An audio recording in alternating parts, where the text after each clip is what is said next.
তারেক রহমান ভাই তিনি প্রায় ২০ ঘন্টা ধরে নির্বাচন কমিশনের মূল ফটকের সামনে অনশন করছেন। আমরা রাজপথে তার বিভিন্ন সময় আন্দোলন সংগ্রাম দেখেছি। তিনি অনশন করছেন তার দলের নিবন্ধনের দাবিতে। আমরা দেখেছি গতকাল যে ৩টি দলকে নিবন্ধন দেওয়া হয়েছে, এর মধ্যে এনসিপি নিবন্ধন পেয়েছে, আমরা তাদেরকে শুভকামনা জানাই। কিন্তু আরো বাকি দুটি দল কিভাবে নিবন্ধন পেয়েছে সেটি নিয়ে প্রশ্ন আছে। আমরা মনে করি নিবন্ধন পাওয়ার ক্ষেত্রে ১ নম্বর শর্ত হতে হবে রাজপথের সক্রিয়তা। কিন্তু এই সক্রিয়তা বিবেচনা না করে শুধুমাত্র কমিটি দিয়েছে, বাসা বাড়িকে অফিস হিসেবে দেখিয়ে দিয়েছে তারা এই ছলে বলে কৌশলে নিবন্ধন পাবে, সেটি আমরা কোনোভাবেই মানতে পারি না। আমরা দেখেছি ২৪-এর ডামি নির্বাচনের আগে কিভাবে বিএনএম, সুপ্রিম পার্টি সহ কয়েকটি দলকে ডিজিএফআই এর নির্দেশনায় নিবন্ধন দেওয়া হয়েছে। এর আগে প্রধান নির্বাচন কমিশনারের সাথে বৈঠক করে আমরা অনুরোধ জানিয়েছিলাম এই সকল ভুইফোট দলকে, যারা আগে ডিজিএফআই এর মাধ্যমে নিবন্ধন পেয়েছে, এদের অবশ্যই নিবন্ধন বাতিল করতে হবে।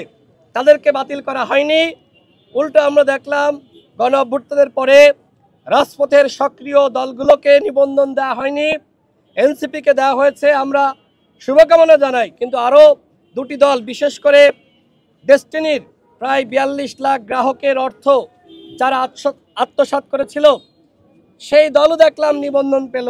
আমার প্রশ্ন হলো, এই দল কিভাবে নিবন্ধন পেল? ২৪-এর গণ অভ্যুত্থানের আগে আমরা এই দলকে কখনোই রাজপথে আমরা দেখি নাই। আমরা কখনোই দেখি নাই গণ অভ্যুত্থানের সময় তারা আসলে আন্দোলন সংগ্রাম করেছে। হঠাৎ করে জেল থেকে বের হলো, দল গঠন করলো, কমিটি দিল, বাসাবাড়িকে অফিস হিসেবে দেখিয়ে দিল, তারা নিবন্ধন পেল। কিন্তু তারেক রহমান, যাকে আপনারা সকলে চিনেন, রাজপথের চালাময়ী বক্তব্য সকলে শুনেছেন, সবসময় সংগ্রাম করেছেন, এমনকি তিনি একাই মাইক হাতে সবসময় ভারতীয় পণ্য বর্জনের স্লোগান দিয়েছেন, পণ্য বর্জন করার আহ্বান জানিয়েছেন।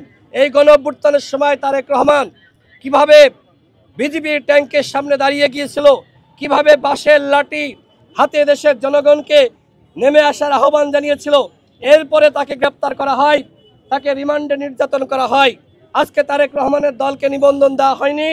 তারেক রহমান ভাই এখানে অনশন করছেন, তার সাথে সংহতি জানানোর জন্য আমার ব্যক্তিগত জায়গা থেকে তার প্রতি আমার যে শ্রদ্ধা, তার সংগ্রামের প্রতি আমার যে সহমর্মিতা, ভালোবাসা, সেই জায়গা থেকে আমি সংহতি জানানোর জন্য এসেছি।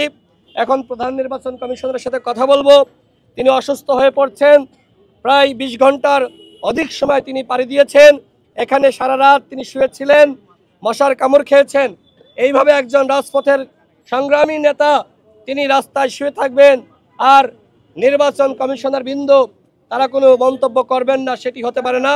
তাদের মন্তব্য জানার জন্য, তারা কি ভাবছেন, কি করবেন, সেটি জানার জন্য মাননীয় প্রধান নির্বাচন কমিশনারের সাথে কথা বলার জন্য এই মুহূর্তে আমি যাব।